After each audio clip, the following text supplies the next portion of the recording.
I wanted to touch a little bit more on those whispers. Lately, I've realized that the whispers in my head aren't always my highest self.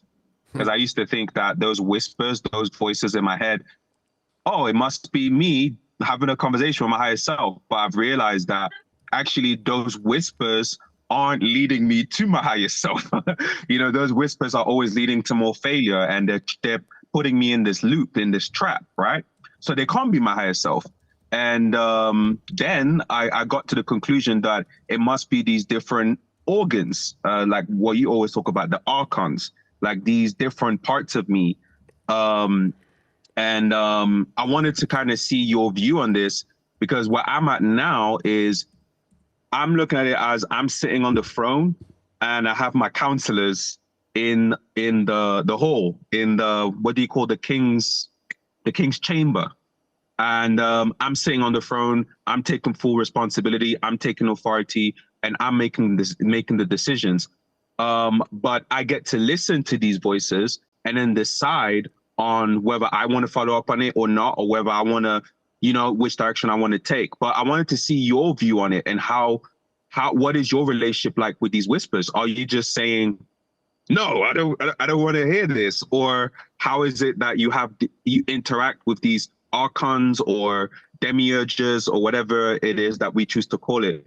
How do you interact with them?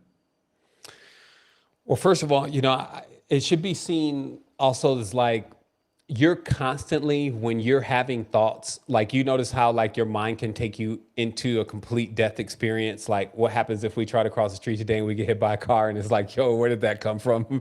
And it's like thoughts that just come out or finish themselves, and you're not necessarily like guiding that thought fast enough for it to completely use your faculties to think itself through.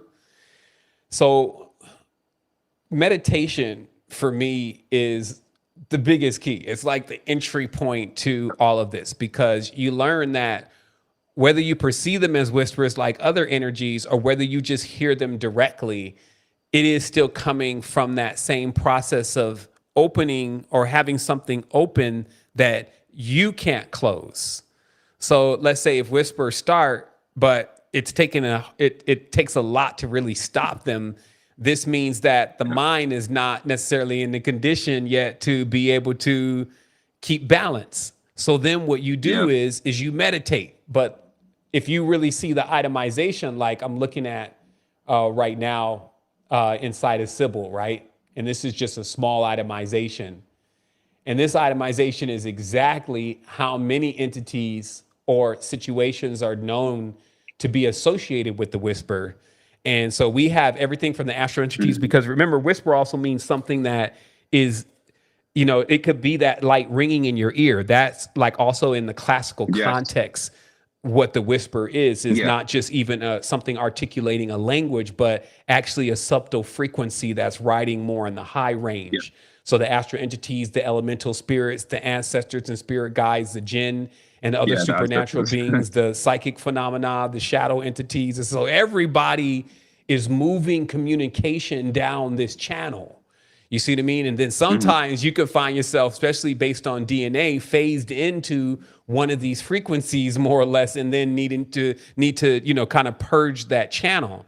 And so we've been like going a bit deeper in on stuff like this. Like I don't want to like overstep even today's conversation, what it's about. I would for sure recommend just getting on the meditation, because that always has been the one size fit all remedy for such things. Because you know how to entertain, and then you know how to shut down. And you even go through those processes where something is trying to talk and you're just like, no, not right now, because we go in this meditation. You actually do have that level of power and control. And this is in that way controlling your own universe and being able to actually call the shots. I don't know if that makes you boss baby, but hopefully you're a good king.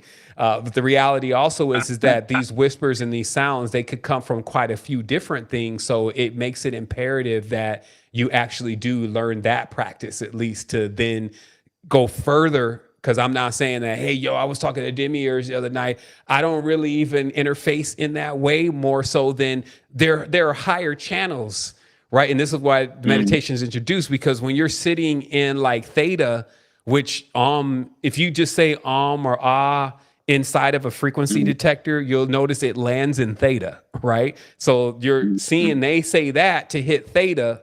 And so that helps to like intonations and those kind of things help to keep the body like, so basically what I'm saying is there's other ways to override these kind of frequencies by dialing into other wavelengths. Yeah. Yeah. Thanks for that. Yeah, no doubt.